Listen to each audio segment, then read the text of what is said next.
지방자치법 개정안을 제가 이제 이런 것들에 대한 문제의식을 담아가지고 발의를 했었는데요. 우리 신정훈 의원도 저하고 같이 해주셨습니다. 물론 요 법안이 약간 좀 늦었어요. 늦어가지고 이번 개정안을 만드는데, 통과되는 데는, 다, 반영은 안 되고 일부가 반영되긴 했지만 그 내용은 조금 이따 설명을 드리고요. 이번 지방자치법이 통과된 내용을 보면은 획기적인 주민 주권을 실현한다. 네 가지 영역으로 되어 있습니다. 역량 강화와 자치권을 확대하겠다. 책임성과 투명성을 제고하겠다. 중앙지방 간 협력 관계를 정립하고 능률성을 제고하겠다. 이게 이번 지방자치법 개정의 주요 골격인데, 주민주권을 강화한다라고 하는 문제, 가운데 청구권을 기준 연령을 완화한다라고 하는 것은 지난번 선거법에서 참정권을 18세로 낮추면서 같이 이제 쫓아갔던 문제고, 주민감사 청구인수를 하향 조정하자. 그래서 주민감사를 보다 더 실질적으로 강화할 수 있는 내용을 하자라고 하는, 그래서 주민자치 원리를 강화하자라고 하는 내용을 담았고, 이 내용이 굉장히 중요한 내용인데요. 주민조례 발의안제를 도입을 했고, 그 중에 하나가 자치단체 기관 구성의 형태를 조례로 결정할 수 있도록 했습니다. 지금은 모든 것이 어느 지방자치단체나 어느 지방정부나 천편일률적으로 똑같지 않습니까? 그거를 이제 우리는 한번 이제 중앙정부에서는 그런 개념들이 좀 있으시죠. 내각제, 유언부집정제, 이런 것들이 좀 있는데, 지자체에서 우리 지자체는 한번 내각제를 해볼래. 물론 시행령을 이제 보다 더 만들어가지고 그 시행령에 따라서 어느 정도의 범위를 줄 것인가라고 하는 거는 지금 행안부에서 연구를 하고 있는데요. 법의 정신으로 본다면 내각제도 할 수 있는. 우리는 화순군에서는 이번 다음 지방자치는 조례 통과가지고 내각제를 하면 됩니다. 정부 구성을 다양할 수 있겠다. 할 수 있도록 하겠다라고 하는 게 이번 지방자치법 개정안의 굉장히 중요한 내용입니다. 당장 실현되지는 못하겠지만 일부 지방정부에서는 이런 것들을 시도하려고 하는 그런 모습들이 머지않은 시간 내에 나타나지 않을까 싶고, 이러한 시도들이 사실 중앙정부를 개편하는 데도 굉장히 중요한 요소로서 작용할 수 있을 겁니다. 역량 강화와 자치권 확대, 이 내용은 국가와 지방 사무 배분을 명확화했고요. 자치단체 국제기구 협력의 근거를 신설했습니다. 자치입법권, 아까도 말씀드렸던 그 내용이고, 특례시, 이거는 저는 사실은 이거 특례시들 넣지 말자라고 굉장히 반대를 했었는데, 이건 또 다른 특권을 낳는 것이다. 인구 100만 명 이상의 시의장들이 주장을 해가지고, 수원시, 성남도 포함됐던가요? 고양시 등등이 이제 특례시를 만들어서 하겠다. 그래서 다른 건 없는 것 같고요. 정무부지사를 두듯이 정무부시장 같은 거를 둘 수 있는 정도의 내용으로 이제 특례시 제도가 들어갔습니다. 저는 굉장히 경결하게, 저희도 화성시도 사실은 머지않아 100만이 넘게는 할 텐데, 굉장히 또 다른 그거는 특권이다라고 해가지고 반대를 했는데도 불구하고 어쩔 수 없이 이건 들어가게 된 거고, 지방의회의 인사권 독립, 이것도 조금 이따 설명드리도록 하겠습니다. 그리고 정책지원 전문 인력도 이것도 조금 이따 설명드리고요. 지방의회의 운영의 자유랑 이런 내용들이 이제 지방자치권 확대와 관련된 내용에서 포함된 내용이고요.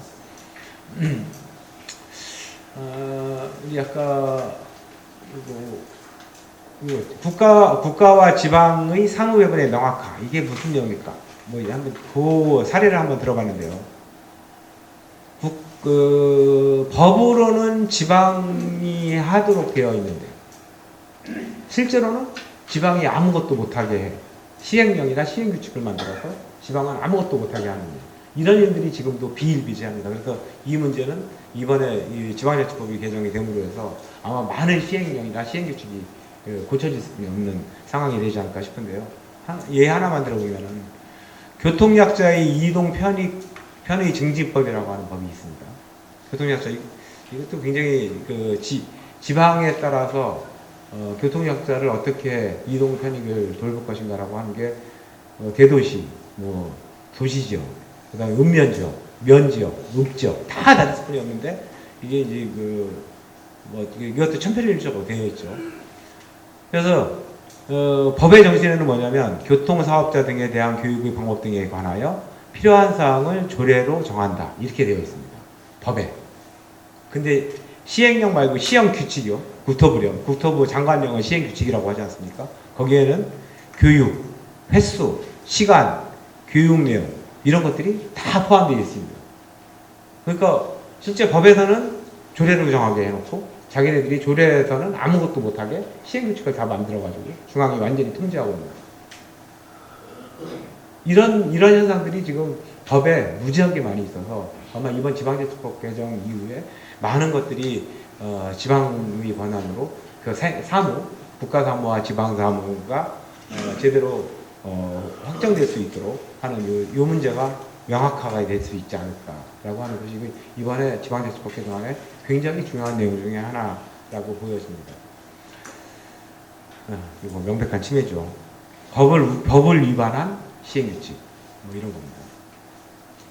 그다음에 지방의회 인사권을 이거 조금 이제 아쉽긴 한데 어찌됐든 이번에 의회 사무처 소속 직원에 대한 임용권이 단체장이 갖고 있었는데 지방의회 의장에게 사무직원 임용권을 이제 부여했습니다.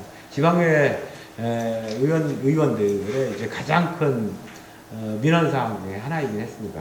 해보니까 이거 단체장이 임명권을 갖고 있다 보니까 우리 말은 하나도 안 듣고 무슨 문제 터지면은 나한테 의장님이나 의원님들한테 먼저 가서 보고를 해야 될 것임에도 불구하고 단체장한테 가서 먼저 보고하고 의회의 문제를 의장은 알지도 못하고 지나가고 뭐 이런 문제들이 워낙 비일비재해서 굉장히 큰 문제점 중에 하나라고 하고 였었죠. 그래서 이제 이거를 지방의 의장에게 사무직원 임용권을 부여한 거. 이번에 지방자치법 개정 내용의 중요한 내용이 하나이고요. 그리고 정책 지원 전문 인력제도 도입. 지방의회에서 의원 정수의 2분의 1 범위에서 정책 지원 전문 인력, 이른바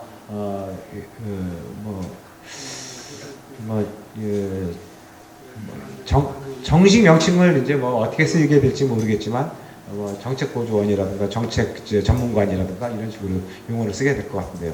그 전문 인력을 도입하기도 했고, 이거는 좀 단계적으로 도입을 하기로 했습니다.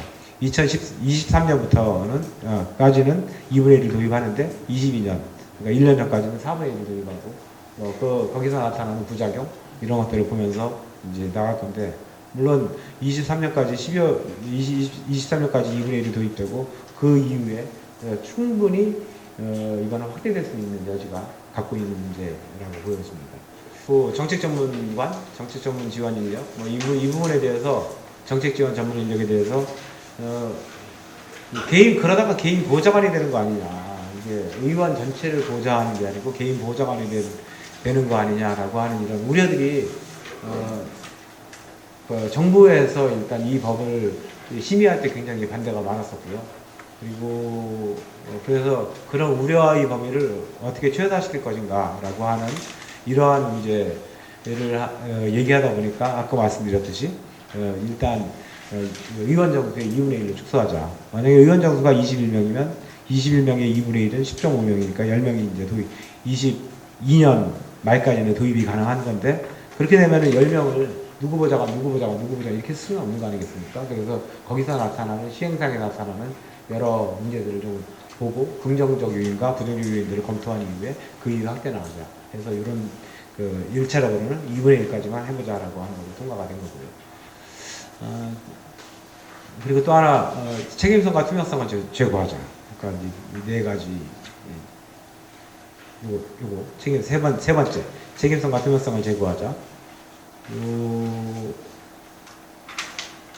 네. 지방자치의 정보공개를 확대하고 지방의회 의정활동을 투명성을 강화하고 국정통합성을 확보하고 지방자치단체라고 하는 게 직선제로 뽑다 보니까, 예를 들어서 지난번 저희 대구에 코로나 사태가 터졌을 때 기억나시나요? 저희가 1차 재난지원금을 만들어서 대구에 당시에 한 1조 정도, 1조 이상이었던 것 같은데 1조 정도의 어마어마한 큰 재난지원금을 내려보낸 적이 있습니다. 그때가 바로 총선이 시작되는 시점이었죠. 근데 대구시장이, 권영진 시장이 시민들은 아우성인데 중앙정부에서는 돈을 그 예산을 긴급히 편성해가지고 내려보내는데 결국 나눠주지 않습니다. 선거에 민주당한테 좋은 일 줄까봐. 이제 국정통합성이 지자체를 하다 보니까 그렇게 이제 어긋나는 경우가 있어서 이 국정통합성을 어떻게 확보할 것인가라고 하는 것들도 굉장히 중요한 문제여서 이번 지방자치법 개정에는 이런 내용들이 좀 포함되어 있다. 그리고 그 지방의원의 유급화가 됐죠. 조금 더 이제 그 인건비 상향이 좀 되는데 그래서 겸직금지를 명확하게 한 이런 내용들이 포함되어 있습니다. 지방형 겸직 관련 규정으로 뭐가 달라져요? 그래서 겸직 신고 내역을 공개를 하고 의무위반시 사임을 권고하는 것을 의무화했습니다. 국회의원들한테는 이미 오래전부터 도입되어 있는 내용이죠. 국회의원들은 요즘에 예전에는 무슨 뭐 경기단체, 체육단체, 협회장을 전부 국회의원들이 담았었는데 그게 겸직금지 조항에 들어가서 지금은 국회의원들이 하나도 못 맞죠. 근데 이제 지방의원의 권한이 강화되는 만큼 지방의원도 이제는 겸직을 할 수 없는 범위를 좀 정하자라고 하는 게 이번에 내용에 들어간 내용이고요. 법령에 따라 해당 지자체장의 인사를 받아 설립된 조합의 임직원 포함 그 지위와 신분을 이용한 이권 개입 및 부당한 압력 행사의 가능성을 사전에 방지하기 위한 내용입니다. 예를 들어서 도시 및 주거환경정비법, 도시지역에서는 이거 굉장히 많이 이루어지고 있는 일인데, 뭐 재개발, 이른바 재개발 자건축, 뭐 이런 것들이 이제 도정법에 따라서 이루어집니다. 거기에 따른 조합 설립 추진위원회 위원이라든가 조합의 임원 이런 것들은 이번에 이제 겸직을 할 수 없는 내용으로 지방자치법 개정이 됐고요. 중앙과 지방 간의 협력 관계, 능률성 제고 이런 것들은 국정참여 기구의 제도와 자치단체 간 협력, 지방의 의정 활동의 투명성 강화, 경계 조정 절차, 행정부용, 단체장 인수, 요게 좀 특징적인 내용이죠. 여태까지는 인수위원회가 없어가지고 실제 인수 업무를 어떻게 해야 될지 편법으로 하고 불법으로 하고 사무실 내주고 그 회의수당 좀 주고 뭐 이런 식이었는데 이제는 인수위원회를 15명 이내로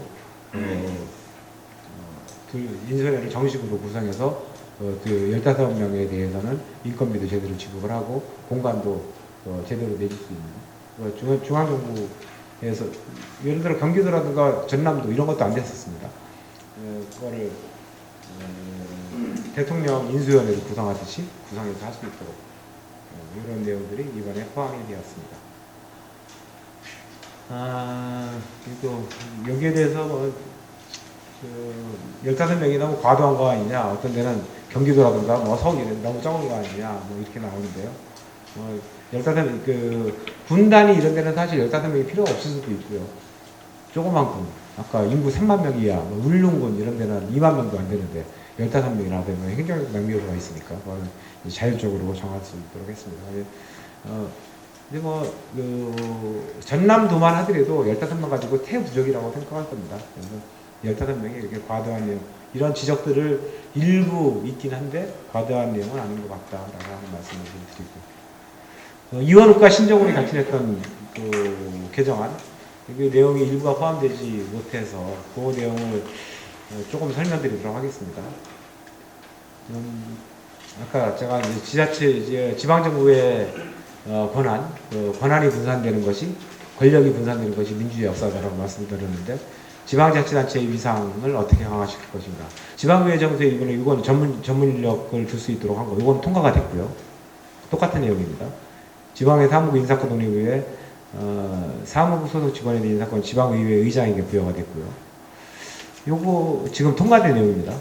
지방의회 위반 겸직금지 강화 및 영리의무 중사금지 개정을 통보, 이번에 통과된 내용인데, 저는 저희가 낸 법 중에 첫 번째로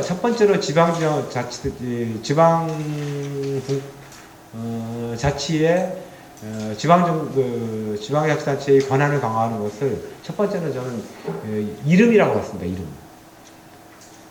이제 좀 지방정부로 변경을 하자. 지방자치단체, 우리가 뭐 체육단체 아니지 않습니까? 농협도 조합이라고 하는 이름을 쓰는데, 수협도 조합이라고 하는, 축협도 그렇고. 근데 우리는 꼭 체육단체 같은, 지자체를 하면서도 체육단체 같은 그런 이름을 쓰고 있죠. 여러분, 하여튼 그래서 지방정부, 화순군정부, 뭐 나주시정부라고 하는 식의, 그렇게 되면 지금 행정사무감사가 아니고 자연스럽게 시정감사, 도정감사, 군정감사, 구정감사 등으로 감사도 국회에서 하는 감사가 국정감사라고 그러는 거는 다 아시죠? 언론에도 많이 나오고. 그러니까 우리는 지자체에서 하는 감사는 행정사무감사지 않습니까? 그것이 왠지 화승 군정감사 뭐 이렇게 바뀌는 게 자연스럽고 너무나 당연한 거 아닌가라고 해서 신현님과 같이 냈던 법에는 이런 내용도 지금 포함되어 있습니다. 지방의회 의원의 그 지방의원의 이른바 인건비 급여를 저는 우리가 낸 법에는 지자체의 과장급 공무원을 기준으로 해서 지급하자. 그래서 급여 수준을 현실화하자. 이런 내용이 담겨 있는데, 이 과장급이라고 한 거는 이걸 내고 나니까 왜 국장급을 안 하고 과장급을 했냐, 뭐 이런 말씀들도 많이 하시는데, 이만큼이라도 여기가 가는 것도 굉장히 중요하다고 보여줬고, 그리고 이렇게 되면 아마 이제 과장급, 보통 이제 그 국회의원이 차관급의 급여 수준을 받습니다. 국회의 의전 대우는 차관급. 그래서 말하자면 지자체로 오면은, 지방정부로 오면은 장관급이라고 하는 사람들이 그 지방정부에서는 국장급 정도 되지 않겠나. 그리고 그 차관 역할을 하는 사람이 과장, 뭐 이렇게 되고, 그 중에서 국회의원이 차관급의 대우 중에서 가장 좀 높은 대우를 받거든요. 그러니까 그러면 지방의회 의원들도 그 과장급 중에서 가장 높은 연식 대우 정도가 되면은 실제로는 국장하고 그렇게 큰 차이가 있지 않고요. 저는 뭐 중앙정부와 지방정부 급여의 수준으로 봤을 때는 아마 이렇게만 통과돼도 큰 차이는 없을 것 같긴 한데, 국회와 중앙정부의 국회의원과 중앙정부의 그런 그 급여 수준, 의전 대우 이런 거를 고려해서 낸 과장급 공무원 기준으로 한번 해보자라고 해서 냈던 것입니다. 기준을. 그리고 요 맨 밑에 저희가 아까 이제 단체장에 대한 임명권은 지금 이번 법에 따라서 의장이 갖게 되어 있습니다. 근데 결국 그 공무원들은 그냥 화승군이 갖고 있는 공무원 중에서 당신 우리하고 같이 근무하자 이렇게 돼서 다시 돌아가게 되죠. 그거로서는 항구적 해결이 저는 되지 않는다고 생각합니다. 왜냐하면 자기가 돌아가야 될 곳이 결국 군으로 돌아가야 되고 나주시로 돌아가야 되기 때문에 최종적으로는 단체장의 소속을 벗어나야 되는 그러한 인사제도가 필요하지 않겠는가라고 해서 제가 이거하고 지방공무원법 이렇게 같이 지금 그건 패키지법이긴 한데요. 의회 직렬을 좀 만들자. 의회 직렬. 일반 군 공무원들 중에도 건축직렬, 정보통신직렬, 토목직렬 이런 것들이 있지 않습니까? 행정직렬 이런 것들이 있듯이 그런 것처럼 의회 직렬을 만들어서 도 차원에서 인사교류를 할 수 있는 그러한 제도를 만들면 그거야말로 실질적인 의회 전문성을 가진 공무원들이 만들어진 거 아닌가라고 해서 그 제도가 좀 들어가 있더라고. 그거를 드리도록 하겠습니다. 이런 거를 통과를 위해서 노력을 하겠는데요. 김대중 대통령께서 하신 말씀 중에 이런 말씀이 있습니다. 여기서 김대표라고 하는 건 김영삼 대통령이 그 대표시절 할 때 이보시오 김 대표, 나와 김 대표가 민주화를 위해 싸웠는데 민주화라는 것이 무엇이오? 바로 의회 정치와 지자체가 핵심 아닙니까? 여당으로 가서 다수 의석을 가지고 있다고 해서 어찌를 외면하라 하시오. 김대중 대통령 지방자치를 위해서 그때 20여일간 단식을 통해서 쟁취했던 것이 우리가 지금 하고 있는 지방자치인데 후퇴를 거듭해서 아까도 봤듯이 지방 예산을 처음에 6대 4로 시작했는데 8대 2까지 후퇴되는 이러한 불고의 역사를 지내왔었고 노무현 대통령 자유가 불권의 정치 너무나 많은 말씀들을 하셨죠. 결국 우리 문재인 대통령, 지금 문재인 대통령이 지방자치법 전문 개정안을 32년 만에 그토록 이 법이 없었던 건 아닙니다. 법률 개정안은 이명박 정부 때도 있었고 박근혜 정부 때도 있었고 근데 정부가 절대 안 돼 해가지고 통과되지 못했지만 이번에 정부가 그 문재인 정부에서 수용을 하면서 통과가 될 수 있었는데 이 지방자치의 역사를 이루어온 것은 결국 민주정부 일기이긴 합니다. 만들어온 것이었다라고 하는 말씀을 한번 드리도록 하겠습니다. 다시 한번 지자체에서 지방정부로 지방정부 이상을 높여서 불권의 정치로 진정한 민주를 이루겠다라고 하는 말씀으로 일단은 마치도록 하겠는데요. 네. 강의하는 이걸로 마치고요.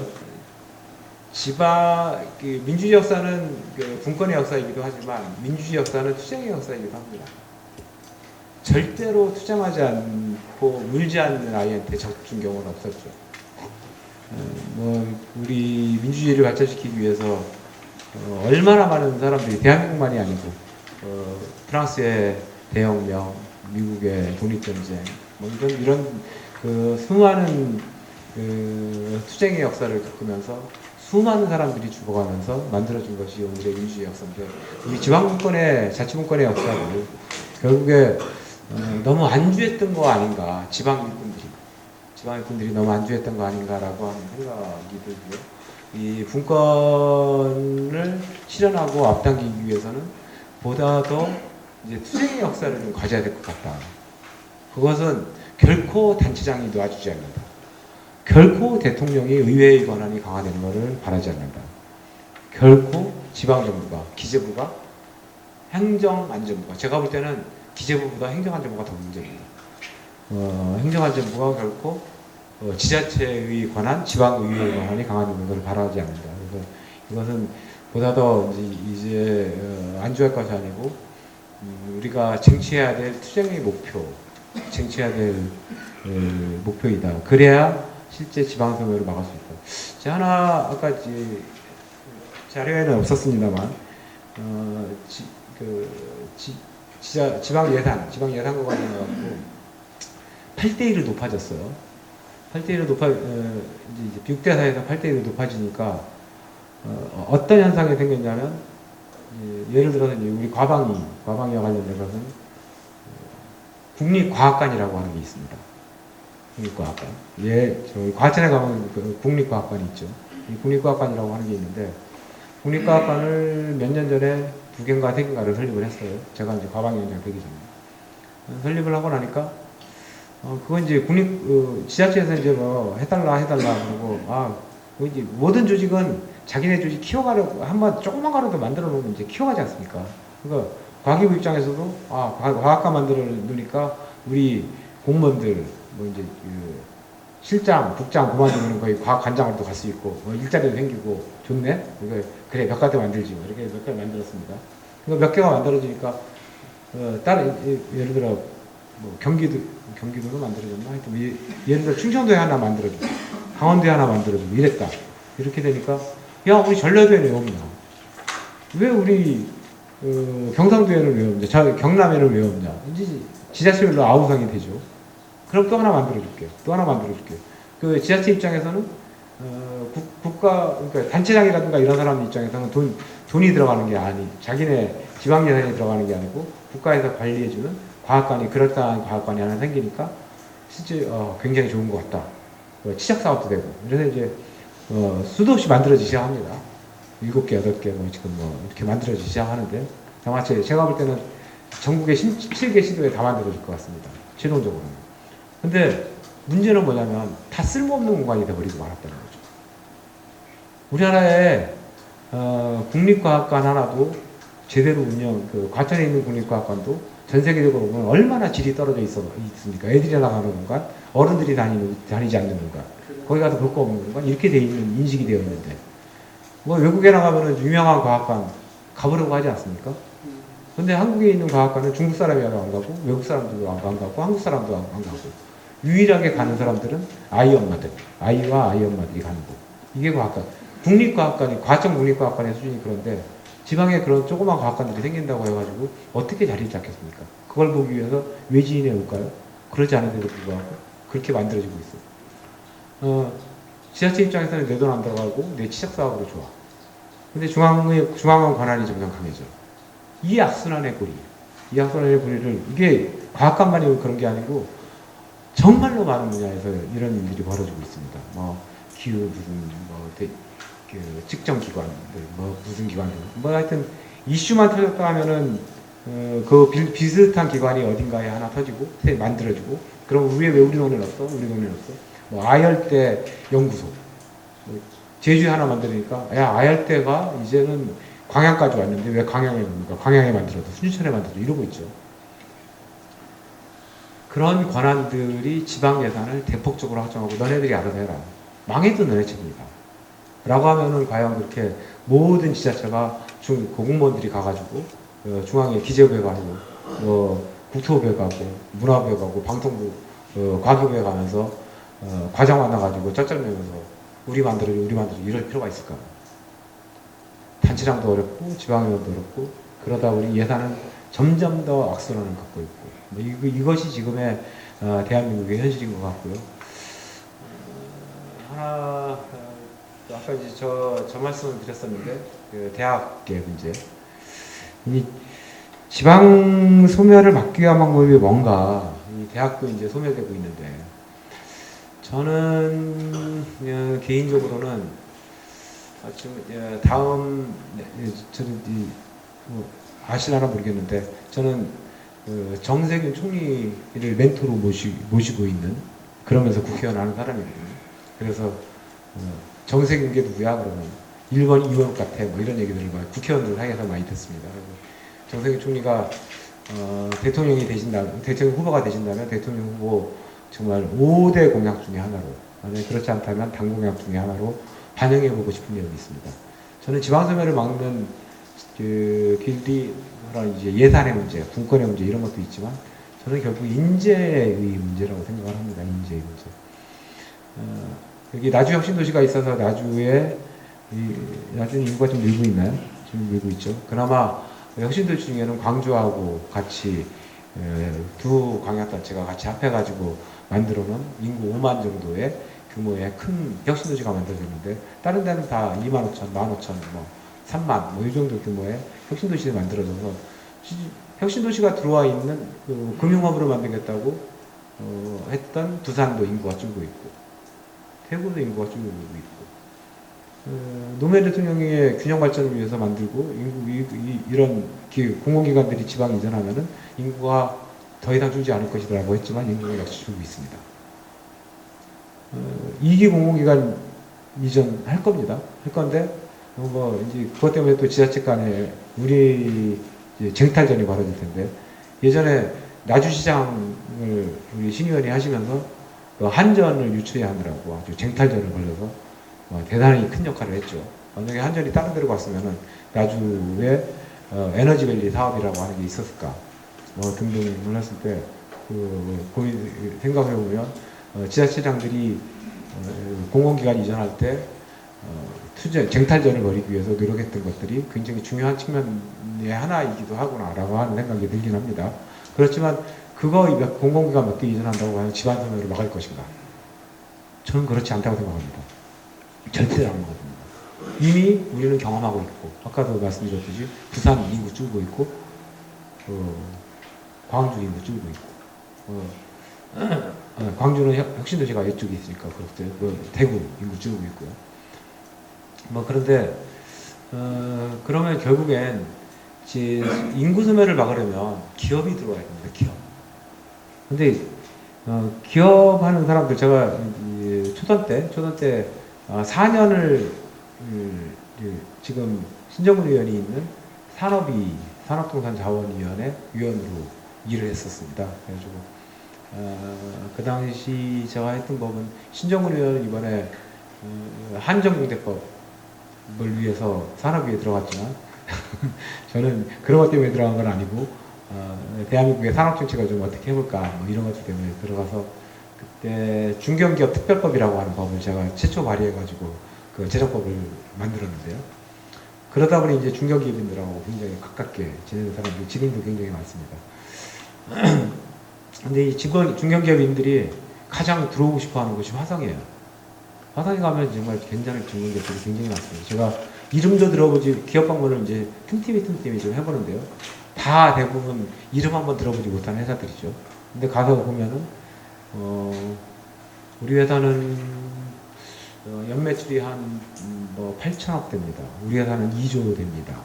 뭐 이런 회사들이 널려있고, 그리고 전 세계 그 지사가 한 7개 가까운 국가에 갖고 있습니다. 이런 회사들이 널려있고요. 뭐 7천억, 8천억 정도 되면 대부분이 수출로 먹고 사는 거기 때문에 그런 지사가 그 정도 없으면 안 되는 회사 좀 규모가 된 거죠. 크지도 않습니다, 공간도. 그리고 거기에 직원들은 대기업에 버금가는 임금을 받고 있고요. 뭐 대부분이 이제 뭐 삼성의 2차 벤더사들, 기아나 현대차의 1차, 2차 벤더사들 뭐 이런 것들이 있고 뭐 특이한 회사들도 좀 있습니다. 그러니까 그 치과형 의료기기에 엑스레이 만드는 그 전 세계 거의 탑 회사 같은데 그 바텍이라고 하는 회사도 저희 동네에 있는데 그런 회사 그 회사도 뭐 연매출액 한 2조 정도 되고 뭐 이런 회사들입니다. 근데 기업하는 사람들이 정말 화성에 많이 들어오고 싶어요. 그래가지고 제발 오지 마라. 너희들 때문에 화성이 많이 다 버린다. 우리는 난개발 때문에 못 살겠다. 그래서 제가 그 재선 때 난개발 방지 포럼이라고 하는 걸 국회에 만들어가지고 실제 법도 통과시켰습니다. 난개발을 하지 못하도록. 그 기업하는 사람들 입장에서는 굉장히 안 좋은. 그리고 화성 끝낼까요? 질문 좀 받아주시죠. 아니, 금방 끝내. 이거 마지막 끝낼게. 그랬는데 이게 그거를 그러면 이제 일을 기업하는 사람들한테 지방으로 가라. 야, 나주에서 원스톱 서비스에서 아주 무지하게 잘해줄 텐데 왜 안 가냐. 이렇게 얘기를 해보면 하나같이 하는 얘기들이 있습니다. 거기 가면 인재를 못 구한다. 요즘에는 20명, 30명 되는 기업도 R&D를 하지 않으면 안 되는데 청년들이 거기 있으려고 그러는다. 돈 많이 준다고 해도 있으려고 그러는다. 우리나라 옛날부터 그렇지 않습니까? 아이를 낳으면 서울로 보내고, 말을 낳으면 제주도로 보내라고. 지금도 서울로 하는데, 아이들이 쪽방촌에 살더라도 서울로 가려고 합니다. 지금 청년들 다 떠나가고 이러고 있는데, 이것을 방지하는 거는, 아이들이, 저는 국공립대 통폐합이라고 생각합니다. 국공립대 통폐합. 그래서 정세균 총리가 만약에 대통령 후보가 되면, 국공립대 통폐합을, 정말 5대 공약 안에 좀 넣고 싶다. 그러면 국공립대 통폐합은 이겁니다. 간단하게 말씀드리면 국립 예를 들어 코리아대 뭐 이렇게 코리아 유니버시티 한국대 뭐 이렇게 만들고 한국대 서울 캠퍼스 한국대 광주 캠퍼스 전남대 뭐 이렇게 되는 거겠죠. 뭐 부산대는 부산 캠퍼스 뭐 이런 식으로 돼서 어디를 들어가도 졸업장이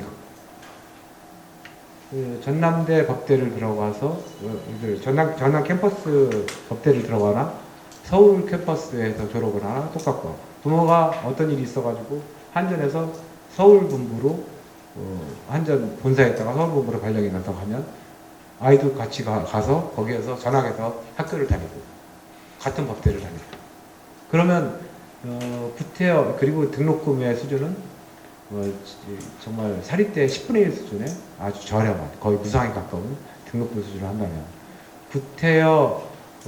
그래도 일부 사립대는 남을 겁니다. 일부 사립대는 남겠지만 대부분의 사립대들은 대학들은 아마도 그 아이들이 무조건 서울에 있는 대학을 가기 위해서 서울에 있는 사립대 쪽방촌에서 다니면서 그런 대학을 가기 위한 일들은 벌어지지 않지 않겠나. 좋은 아이들은 대부분이 여기서도 이제 좋은 교육 환경에서 다닐 수 있지 않겠나라고 하는 생각이고요. 그럼 망하는 국립대는, 사립대는 어떻게 하라고. 이제는 이런 거잖아요. 예전에는 저희가 학교를 졸업할 때만 하더라도 평생 직장이라고 그랬습니다. 한번 회사에 들어가면 평생 다닐 거야 라고 했는데 실제 평생 직장을 다닌 친구는 한 명도 없습니다. 대부분이 40대 중반 후반에 그만두고 말았죠. 지금은 이제 한동안은 평생 직업이다. 그랬지만 지금은 이제 평생 직업도 안 되는 시기가 벌써 됐지 않습니까? 직업을 몇 번씩이나 바꾸지 않으면 자기가 평생 살아갈 수 없는 그러한 시대가 되는데 그러한 직업이 바뀌어야 된다고 한다면 직업교육, 평생 교육기관이 굉장히 많이 필요하죠. 그럼 소멸되는 지방의 사립대들은 국가가 있어서 평생 교육기관을 쓰는 것이 어떻겠는가, 뭐 이런 생각. 그렇게 해야 지방 소멸을 막을 수 있지 않겠나라고 하는 생각도 해봤습니다. 하여튼 오늘 장시간 들어주셔서 감사드리고 너무 횡설수설했습니다.